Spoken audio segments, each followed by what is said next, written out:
How are you today? Fine, thank you.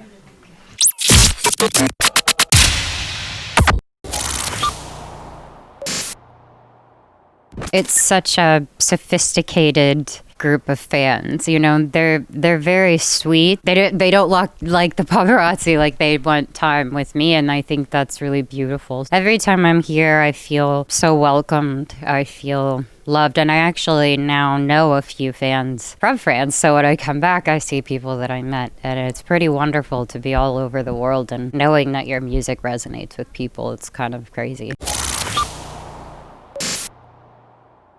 I had been working on the album for 4 years. I think a lot of stuff happened towards the end of closing this album, 2 years of pure confusion and a lot of inspiration at the same time. So I felt like it was the right time to tell my story before it passed a point that it didn't matter. I felt like the message I needed to release in Lose You to Love Me was meant to be a song for others. It's meant to tell people that they're not alone and that it's such a complicated feeling, and the one thing you want to do is be able to let it go. The reason we released Lose You to Love Me and Look at Her Now After is because the one chapter of it, Acknowledging the Pain, I felt very proud of that. When the song came out, I was actually pretty shocked at what it did for me. I felt this huge sense of relief. I felt like it wasn't bad, it wasn't negative, it was just me claiming that this happened and this is how I dealt with it. The reason Look at Her Now was a great kind of combo was to end that story into a beginning of something that's a whole other chapter for me. And I'm excited for the next one. You know, going from one story to the other.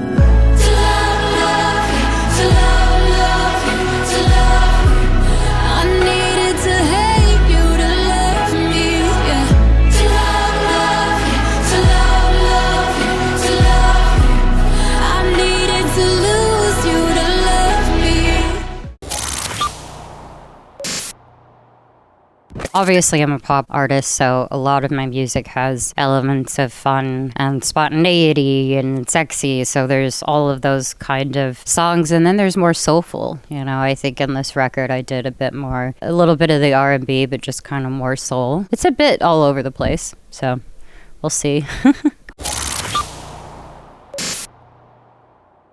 Because who wouldn't want to collaborate with Kid Cudi? No, it was actually crazy how it happened. I had worked on the song a while, and I was too scared to send it to him because he was the inspiration behind the song. So somebody else did without telling me, and to my surprise, he really liked the song. And so from there, you know, I asked him to see what he would build on top of what I created. I just wanted him to take over the track. Then after that, we went into the studio for 2 days and figured out, you know, the intro, how it was going to feel, more of his sound, more of my sound, and then we've just become good friends since then. He was so cool. He really was. I just found him to be so excited that he has the life that he does. He's passionate about music and he's sweet, you know, the way he speaks. Obviously there's a language barrier, but I view him as someone that's very kind and loving. Just to soak in the lyrics, and the music's really beautiful, but I definitely hope that they can find something they relate to. I want to make people feel for my music, so whether that's emotional or a euphoric feeling, I want it to be whatever they make it. And in my album, Thank Yous, I actually say that. I say, I want you to take this record and make it your own, because now it's not mine, it's theirs. I think when I produced 13 Reasons Why, I really got an understanding of what it was like to be a part of something that was really great. I love finding things that are great stories, or just, I don't know. I think for me, I've wanted to be a part of the industry in some sort of way. Like, maybe one day I'd like to direct. There's just different avenues, and I can work with other people that are so incredibly talented while I'm learning how to produce more projects.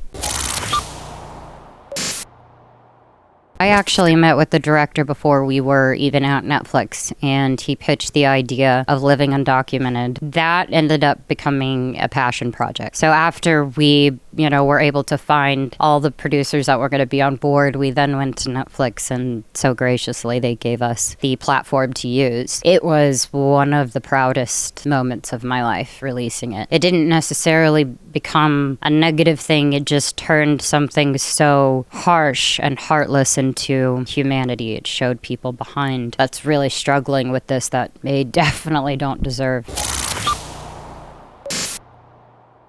I was blown away. I knew we had followed a certain amount of families, and each of them had their own different stories and from different parts of the world. I was just shocked. I mean, the entire time. I couldn't believe it. Every single second we were finding out more and more about who they were and what they've contributed to, how much they care, and how their children and these teens want to have education. They don't have an opportunity. They don't feel safe enough to be able to do that in my country. So I gotta say, I'll do a little bit of all of this for a while, but eventually when it all slows down for me, I'm probably going to devote most of my life to philanthropy. To love, love.